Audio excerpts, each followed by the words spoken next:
Alors que maintenant, il y a un mec qui vient m'expliquer que j'ai mal fait mon truc, je lui dis: «Allez se faire cuire le cul» et je m'en fous. Donc je pense qu'il y a une grosse différence sur l'âge que tu as et l'expérience que tu as, quoi. Mmh. Qui est vraiment la cinquantaine, c'est comme une seconde adolescence équipée d'un cerveau, elle dit. J'ai trouvé ça assez drôle.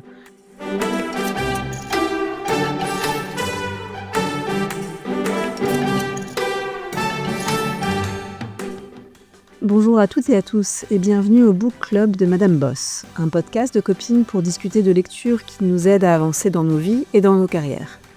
Ici, nous conjuguons notre amour des débriefs de copines et des livres pour vous partager nos pépites. Biographie, mémoire, business book ou encore livres de développement personnel. Rejoignez-nous pour des débats animés autour de ce qui nous a inspirés ou au contraire énervés dans nos lectures. Et n'hésitez pas à consulter notre site internet et nous y laisser un message sur madameboss.fr. Je m'appelle Agnès et je suis ravie d'être accompagnée par mes incroyables copines et co-animatrices, Hélène et Marie. Cette semaine, on a lu La femme invisible de Maïtena Biraben. Marie, est-ce que tu peux nous en dire un peu plus sur ce livre ? Avec plaisir. Maïté Ena, c'est une journaliste et une animatrice télévision qu'on connaît bien, je pense, pour la plupart d'entre nous. Dans son livre, elle s'attaque à un sujet qui fait réfléchir, c'est comment les femmes, surtout après 50 ans, deviennent un peu invisibles dans notre société.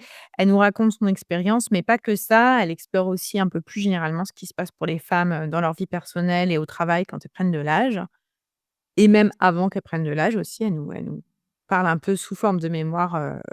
Ça dépend un peu des parties. Et voilà, mélange de vécu, d'observation, de société. Elle veut nous donner, à la fois son avis et à la fois de la matière à réflexion, hein. Voilà. Il me semble que c'est toi qui as choisi ce livre, Marie. Tu veux nous dire un peu pourquoi tu nous as invités à le lire ? Oui. Alors moi, j'étais en vacances et je l'ai vu à la librairie. La couverture, je la trouve super. Il m'a vraiment donné envie de lire le livre. Donc Maïtena, regarde vers l'avenir, les 2 mains derrière la tête avec ses tatouages, sa cotte de maille, son rouge à lèvres, voilà. Donc j'avais envie de le lire. Maïtena, j'aime bien. J'avais envie de l'écouter un peu, voir ce qu'elle avait envie de dire et un peu kiffer. Après moi, enfin, j'ai dit qu'on connaissait bien Maïtena, mais j'ai jamais beaucoup suivi non plus ce qu'elle faisait en télévision. Hem, donc j'étais pas trop sûre de ce que j'allais entendre, mais pour m pour moi, je la prends pour quelqu'un d'assez authentique et donc j'avais envie de lire ce qu'elle avait à dire.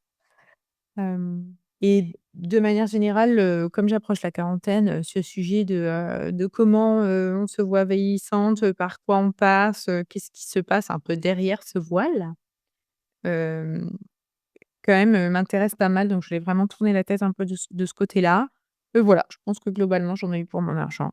Je suis contente d'avoir lu un peu, et passé un moment avec Maïtena. Trop bien, merci Marie. Est-ce que toi tu avais des attentes, Hélène, en ouvrant ce livre? En regardant cette magnifique couverture? Alors, cette magnifique c'est vrai que la couverture est très bien. Alors moi, je dois avouer que, contrairement à ce que dit Marie, Maïtena, j'avais une vague idée de qui c'était, mais comme ça fait 15 ans que j'ai plus de télé, et que j'ai pas d'enfant et qu'elle parlait tout le temps de son émission où elle parle de gosses, là, je me sentais pas trop concernée. Donc j'avais pas particulièrement d'attente par rapport à la personne. Après, le 4e de couverture, m'a donné envie en me disant: «Bah oui, tout à fait, c'est un sujet». Et j'ai trouvé ça, ça a répondu à certaines de mes attentes. Il y avait quelques trucs que j'ai trouvé vraiment inspirés et d'autres trucs un peu moins, on en reparlera en détail, mais globalement, j'ai passé un bon moment. OK, super. Moi j'avais pas d'attente. Alors, moi je suis à cheval entre vous 2. C'est-à-dire que moi j'ai jamais eu la télé, mais j'ai internet, donc je regarde le zapping et elle passait souvent au zapping. Je sais pas bien pourquoi elle passait souvent au zapping, mais en tout cas l'image, notamment parce qu'elle a une émission assez connue qui s'appelle Les Maternelles et Les Maternelles, bah, ça s'adresse à un public, bah, de parents, je crois, d'enfants en maternelle, en gros de la petite enfance, dont je fais a priori partie, mais que j'aurais jamais, moi, regardé parce que je suis dans le déni, donc je me sens pas concernée par cette histoire d'enfant. Et a priori, le zapping choisit vraiment, voilà, ça dure, 4 minutes, hein, par jour, donc ça choisit vraiment les moments, clés de la journée et souvent, elle était sélectionnée parce qu'elle dit des trucs assez cash. Elle a un ton assez direct ça m'en avait donné une image assez positive parce qu'elle était plutôt décalée, du message habituel de parentalité hyper positive et cetera et effectivement, elle a des tatouages, elle est assez stylée, je la trouve assez jolie. Voilà, elle a un style, voilà, direct qui me plaît bien. Donc moi, j'avais un a priori positif sur la personne. Néanmoins, aucune idée, de, sa personnalité, de son histoire personnelle, de son point de vue, sur la vie, heu c'est-à-dire que le titre m'a beaucoup intéressée parce que La femme invisible déduit qu'on parlait de la femme de mon âge et plus, et de l'invisibilisation des femmes de mon âge et plus dans la société et c'est tout à fait, ce que j'ai vu dans le livre. Voilà, je suis, relativement satisfaite par, le livre, au niveau des attentes. Donc ça, c'est pour les attentes. Maintenant, on aimerait bien parler peut-être un peu du style de l'auteur. Marie? Globalement, OK pour moi. J'ai trouvé qu'elle partait un peu dans du lyrisme de temps en temps. C'est pas ce que je préfère et ah, ça pouvait paraître un peu forcé ou après ce je me suis aussi dit que c'était un peu ça. Bon, tu as la cinquantaine, tu fais ce que tu veux, un peu comme elle nous l'explique et tu as pas besoin de vivre, dans ce qui te retenait, si tu as envie de faire ces envolées lyriques, tu les fais et ça s'arrête là et moi, j'avoue que je suis pas encore là et je me dis un peu: «Ouh là, ça c'est un peu, voilà, c'est un peu, surécrit, quoi». Mais c'est pas partout, c'est vraiment que à certains endroits du bouquin et sinon, par ailleurs, j'ai retrouvé, son authenticité que je recherchais avec, son parler plutôt cash, j'ai bien aimé qu'elle nous raconte des choses aussi assez personnelles. De qui relève de son intimité donc voilà, bien. Moi, ni chaud ni froid le style. C'est-à-dire, c'était pas mal. Il y a quelques moments où effectivement elle s'envole un peu, mais ça m'a pas dérangée. J'ai trouvé ça assez honnête. Je sais pas si c'est plutôt sur le contenu que sur le style, je pense. Et après j'ai trouvé ça aussi très auto-centré, mais j'y reviendrai, plus dans le contenu. Mais du coup, il y a beaucoup de jeux et de trucs, qui lui appartiennent qu'à elle. Et autant il y a des moments où j'ai trouvé ça intéressant, autant il y a des moments où ça m'a un peu gênée. Mais globalement, voilà, elle sait écrire, ça passe bien, c'est pas compliqué. Il y a des moments où ça fait sourire, je trouve que ça se tenait bien. Ouais, je vais pas mal plus soyer, c'est un petit livre, hein, c'est 125, pages, ça se lit bien, rapidement. C'est clairement pas de la grande littérature, mais c'est pas trop ce qu'on attend de lui. Je veux dire, moi, voilà, physiquement, ça se voit que c'est un petit poche, c'est cash, c'est parfois un peu drôle. C'est vraiment construit comme un roman, hein, pas du tout comme un guide, comme ce qu'on peut lire, habituellement dans ce podcast. Donc on peut pas, retrouver des thèmes, grâce au titre de chapitre, parce qu'il y a pas de titre de chapitre, voilà et il y a pas forcément non plus, une construction, très élaborée, ou en tout cas je ne l'ai pas remarqué, de la construction de voilà, par chapitre. Mais voilà, effectivement, moi, ce qui m'a plu, c'est que justement ça se lisait bien sans trop de difficulté puisqu'il fallait quand même, le lire pour pouvoir faire ce podcast, typiquement. Merci beaucoup. Maintenant, on va passer aux questions de fond, à commencer par ce qu'on a aimé, ce qu'on n'a pas aimé, mais j'aimerais bien qu'on commence par le positif. Est-ce qu'il y a des thèmes particuliers ou des messages, que vous avez retenus en particulier? Hélène? Alors moi, j'ai beaucoup apprécié son honnêteté de manière générale. Comme a dit Marie, elle parle de trucs qui sont assez personnels et puis elle a aussi un discours très honnête sur, les changements du corps, la perte d'énergie, les choses qui se passent, quand on vieillit et cetera. Donc ça, j'ai trouvé ça, sympathique et puis, voilà, très honnête. Heu, j'ai trouvé qu'il y avait quelques moments qui étaient assez inspirés.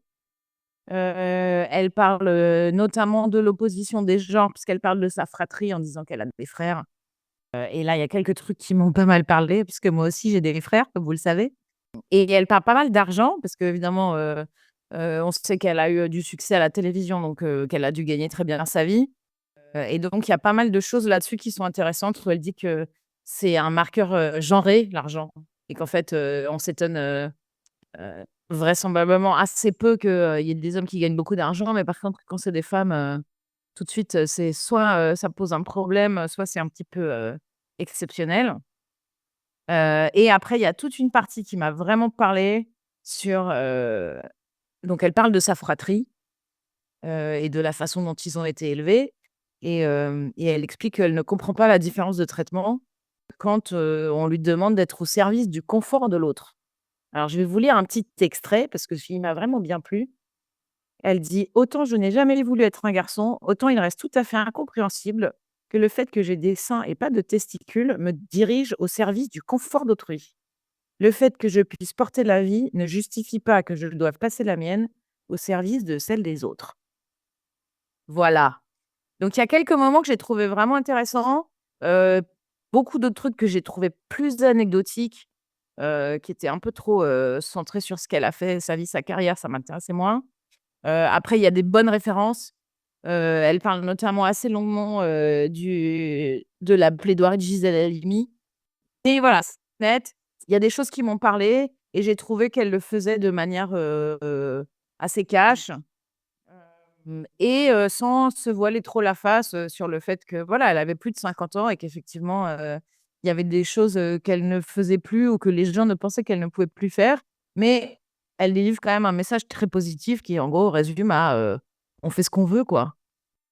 Yes, yes, je suis d'accord avec tout ce que tu as dit, Hélène, et moi, ce qui m'a le plus plu, c'est vraiment ce message principal, hein, qui est vraiment la cinquantaine, c'est comme une seconde adolescence équipée d'un cerveau, elle dit. J'ai trouvé ça assez drôle et c'est pas, la seule à traiter ce sujet. Je trouve qu'on a un peu de la chance parce qu'on arrive, à, la quarantaine, cinquantaine en même temps, enfin, juste derrière, quelques premières, grandes gueules dont elle fait partie, dont font partie aussi Florence Foresti. Elle parle de 50 ans comme l'adolescence avec une carte bleue, ce qui est également assez vrai, je trouve. Hem et ça me plaît beaucoup. Donc elle nous invite effectivement à voir les aspects positifs, mais sans éliminer les aspects, négatifs qui sont, pour elle, factuels et réels. Oui, un corps, plus vieux, il est moins beau. Oui, c'est vrai, elle essaye pas de dire, «Il faut être bonne à 55 ans». Elle dit: «Voilà, on est moins bonne, mais voilà, c'est une période de libération, de redécouverte de soi et de faire ce qu'on a envie».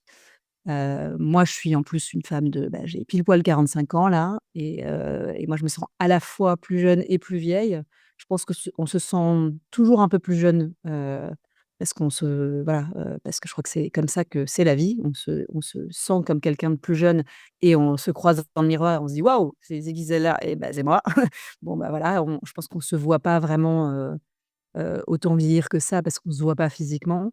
Mais moi, en l'occurrence, je me sens aussi un peu, plus âgée que mon âge, parfois et souvent même, parce que ça fait un moment que je m'intéresse à des femmes plus seniors, celles qui sont passées, comme on dirait de l'autre côté et qui sont plus sur des sujets, où, c'est le couple, faire ou élever des enfants qui sont au centre de leur vie et qui, je trouve, sont sur des sujets plus intéressants. Donc, dans ce sens-là, j'ai trouvé que ce livre, il correspondait un peu à ça. Elle parle de toutes les choses plus intéressantes et plus profondes qu'on peut être amené à vivre et à penser, au-delà d'un certain âge, quand on est moins justement occupé par ces tracasseries, hein, ces tracasseries de la séduction, faire ou pas faire de gosses et cetera.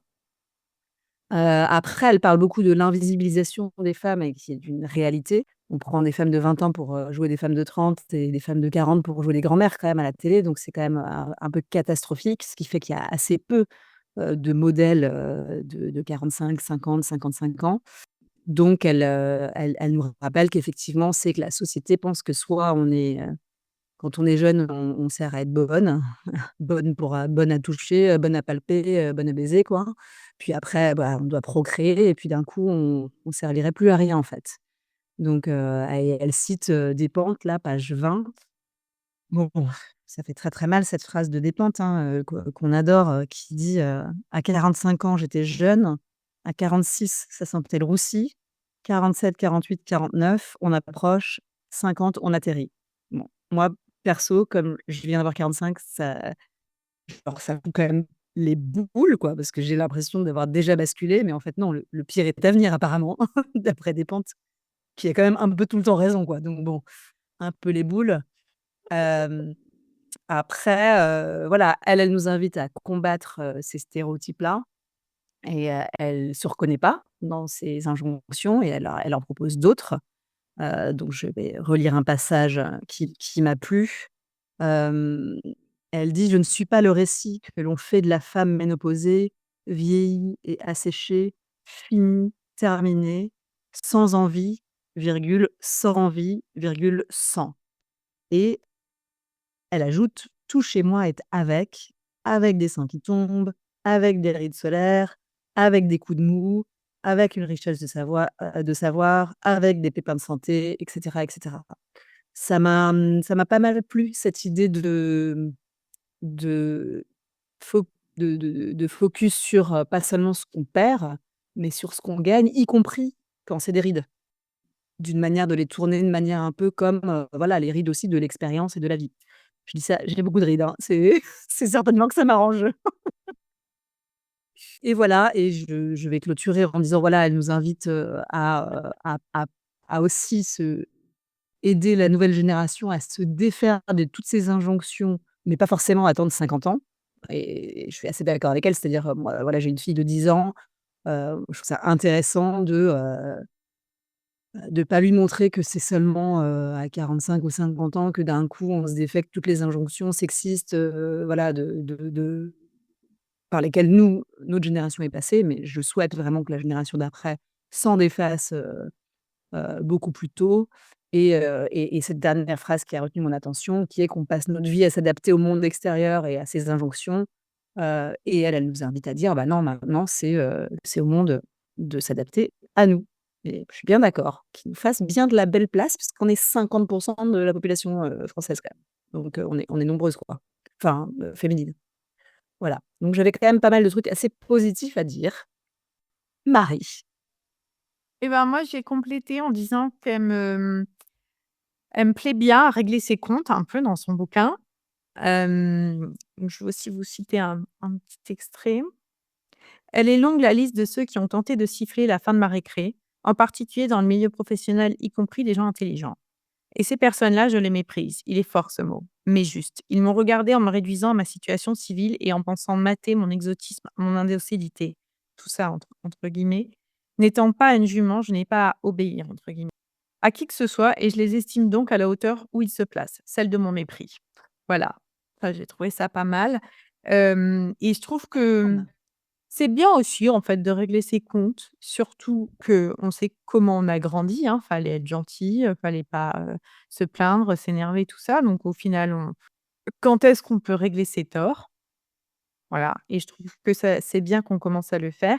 Et alors je ne sais pas si vous avez vu, mais Shannon Doherty, paix à son âme, qui nous a quittés à 56 ans d'un cancer du sein, avant son décès, elle a enregistré un podcast où justement elle revoyait un peu, pas mal de relations de sa vie et entre autres des gens avec qui, il y avait eu des hauts et des bas. Et donc elle voulait aussi s'expliquer là-dessus et apparemment elle explique aussi qu'il y a certaines personnes qui ont refusé, je l'ai pas écouté, hein, je viens d'apprendre l'existence du podcast et elle explique que certaines personnes, bah, ont refusé en fait de venir, s'expliquer, et que d'autres sont venus et que ça voilà, ça permet aussi à tout le monde de clôturer un peu des choses et ou pas et qu'au moins les choses sont dites, quoi. Et donc je trouvais ça assez fort. Je pense que j'écouterai, ce qu'elle nous raconte un peu dans son podcast. Mais bref, pour en revenir à Maïtena, elle nous parle aussi du procès qu'elle a gagné contre le patron de Canal, qui a duré 8 ans, donc qui a pas dû être facile, mais qui nous remplit de joie quand même, quand on sait qu'elle s'est pris quelques millions au passage, quand elle l'a gagné. Et voilà, j'avais un doute au début quand elle commence à régler ses comptes, je me suis dit: «Oh, est-ce que ça va me plaire ou pas?» Et en fait non, j'aime bien. Je pense qu'il faut le faire et que c'était certainement le bon moment aussi pour elle de le faire. Elle a pas fait de manière trop dégueulasse, mais elle a quand même dit ce qu'elle pensait. Est-ce que tu vas, Marie, préparer, une petite version à toi de ce podcast dont tu nous parles, à inviter des gens pour leur dire ce que tu as à leur dire? Alors, je ne sais pas si je ferai ça, mais en tout cas, j'ai beaucoup de notes. Heu, je sais qui est sur la liste et ce que j'ai à leur dire, quoi, à peu près, quoi. C'est une longue liste. Voilà. En tout cas, les sujets sont Mmh. préparés. OK. Eh bien, merci Marie pour, ces informations. On va peut-être passer maintenant à ce qu'on n'a pas aimé. Hélène? Alors, moi, je vous ai dit les quelques trucs qui m'ont bien plu, mais globalement, j'ai quand même trouvé ça un peu décousu. Il y avait pas de structure, à franchement parler. Et il y avait beaucoup de contenu que j'ai trouvé, sympathique, mais anecdotique. C'est-à-dire qu'elle nous raconte des anecdotes, des moments de vie. Il y a 12 000 références sur ces trucs de la télé. Alors moi, ça me passe complètement au-dessus vu que je regarde pas la télé, ça fait bien longtemps. Donc, il y avait des fois où j'ai trouvé que le fond était un peu faible, quoi. C'est-à-dire qu'elle enchaînait 5 anecdotes pour essayer, d'aller chercher le point, dont elle voulait parler. Et il y a des fois, voilà, j'ai trouvé que c'était un peu auto-centré et comme elle cite quand même, Simone de Beauvoir, et Gisèle Halimi, elle aurait peut-être pu aller chercher d'autres exemples pour appuyer son propos. Parce qu'évidemment, ce n'est pas la seule femme dans notre société à avoir plus de 50 ans, n'est-ce pas? Et comme tu l'as dit, je pense que chaque génération qui passe, fait des progrès, mais que donc pour la génération d'avant, la nôtre, c'était encore plus difficile. Et donc voilà, j'ai trouvé que c'était un peu pas trop structuré, un peu décousu et il y avait quand même alors, comme on a dit, le bouquin est assez court. Si elle en avait enlevé les anecdotes ou une partie, il resterait peut-être pas grand-chose. Mais moi, je j'avais pas particulièrement envie de lire plein de trucs sur sa vie. Moi, ce qui m'intéressait, c'est ce qu'elle avait à dire sur l'invisibilisation de la femme dans notre société, quand elle a passé 50 ans, et tout ce qui allait autour de ça. Alors après, sur la partie, professionnelle, il y a effectivement des anecdotes qui sont intéressantes, notamment toute la partie sur le procès et le fait que les gens essaient de la coller dans des cases et cetera.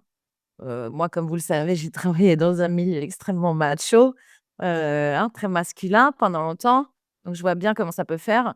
Mais voilà, il y avait quand même trop de trucs que j'ai trouvé qui étaient un peu du remplissage ou un peu des trucs, où ça manquait de fond, quoi. Voilà, c'était des anecdotes, mais elle mettait du temps à arriver à là où elle voulait en venir. Merci. Marie? Hem, bon, moi, j'ai bien aimé les anecdotes, un peu moins, comme je vous le disais, les envolées lyriques. Pas tant parce que c'est trop, mais plus ça me sortait un peu du propos et donc il y avait un petit effort pour se remettre dedans, mais voilà, pas énorme. Mais encore une fois, moi, j'ai bien aimé le livre, je m'arrête là. OK. Ouais, moi je trouve qu'on peut quand même lui reprocher de c'est pas très profond, et elle parle beaucoup d'elle, enfin que d'elle. Ce qui est un prisme, déjà c'est voilà, elle parle d'elle, mais surtout que c'est un prisme d'une belle femme à succès, en bonne santé. Enfin, c'est voilà, c'est la femme blanche, jolie, pas bête, donc c'est là où moi ça m'a un petit peu gênée, d'autant plus qu'effectivement comme elle axe, son propos autour de son vécu personnel, bah, il faut rajouter à ça une belle femme qui passe à la télé, donc qui utilise enfin, en tout cas, qui dont l'image est importante, son image physique.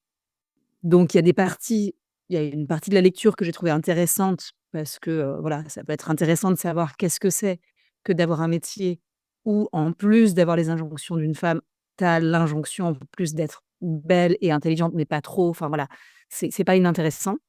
D'ailleurs, elle dit elle-même, qu'à un moment donné, elle se dit: «Je dois m'acheter un cerveau pour passer de, la présentatrice jolie à la journaliste donc intelligente» et que c'était obligatoire pour elle de faire ce pas parce qu'en fait sinon, son métier s'arrête. Elle est obligée de s'upgrader intellectuellement ou au moins de changer un peu son image, pour pouvoir coller à cette unique carrière possible pour elle. Elle ne peut pas être une présentatrice jolie de 50 ans à la télé, ça n'existe pas. Mais voilà, c'est pas une problématique qui concerne beaucoup de gens, quoi. D'autant plus qu'en plus dans ce milieu de la télé, tu as besoin d'avoir des femmes. Contrairement à d'autres milieux où il y a des injonctions, sexistes et sexualisées envers les femmes, mais en plus, on n'a pas besoin de bonnes femmes, quoi. Donc elles peuvent encore plus, je pense, disparaître d'autres milieux que de celui de la télé où finalement, on a quand même besoin de femmes dans la télé, quoi. Et puis, je trouve qu'elle creuse pas beaucoup, donc aussi bien sur ses anecdotes personnelles, en fait, je trouve qu'il y a très peu de développement, très analytique. C'est-à-dire qu'elle pose ses anecdotes pour en déduire, peut-être parfois une phrase, mais je pense qu'elle aurait pu même aller plus loin en auto-psychoanalyse, voilà, sur ce livre.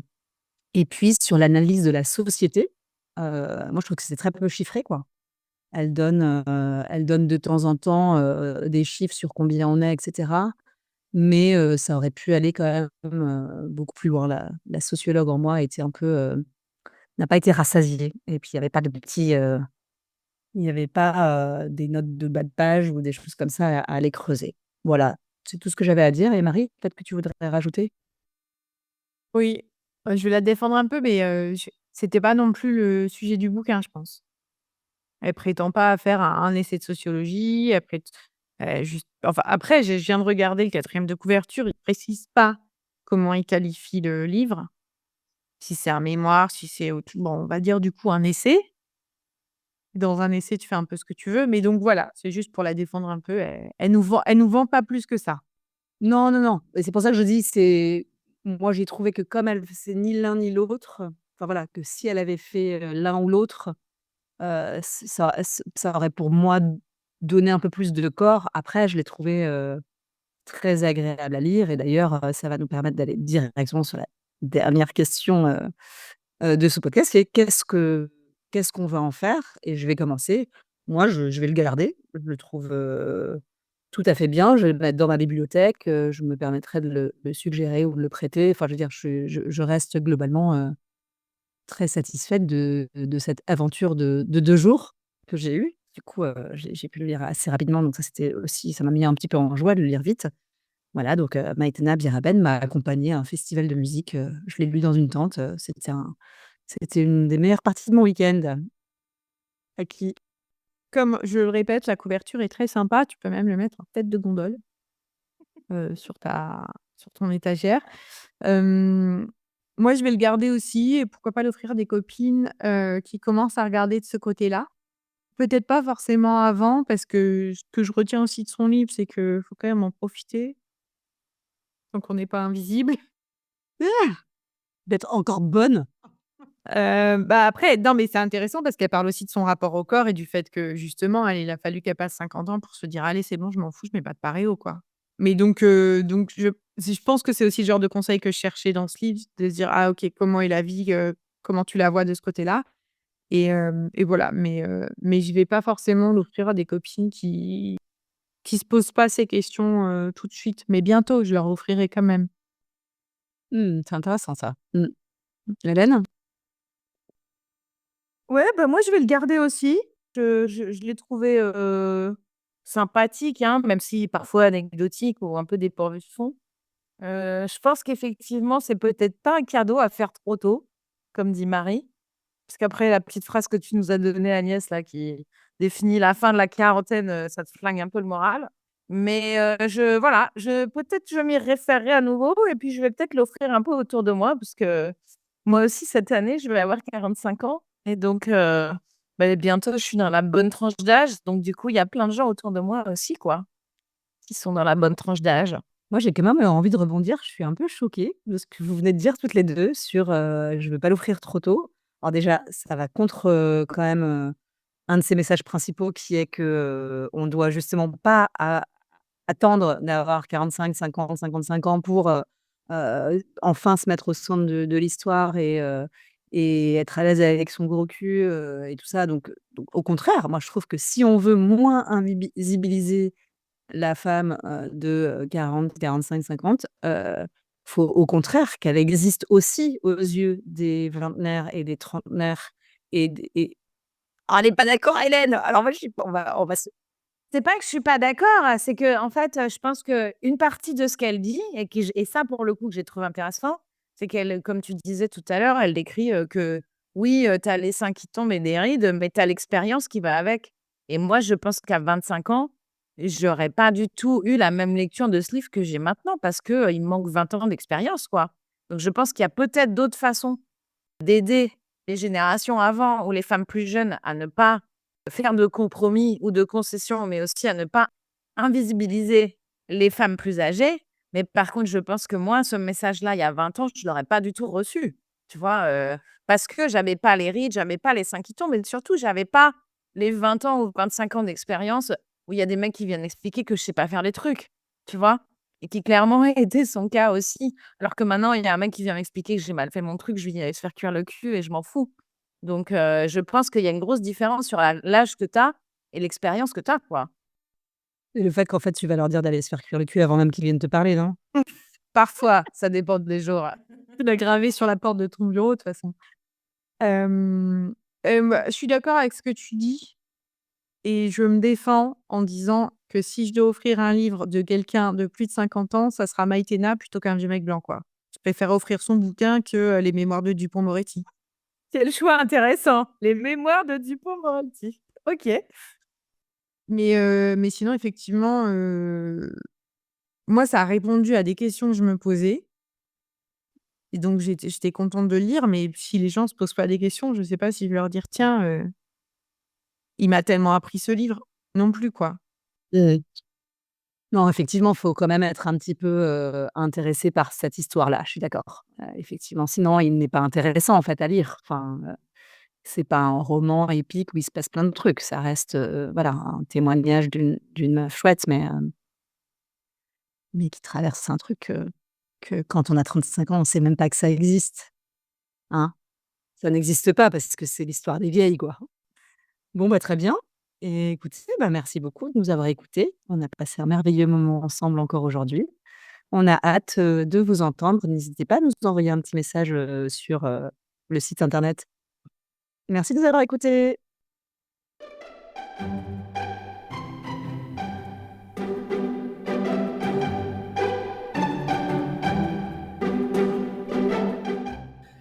Merci de nous avoir écoutés. Nous espérons que vous avez aimé cet épisode. Madame Boss, c'est avant tout 3 copines: Hélène, Marie et Agnès.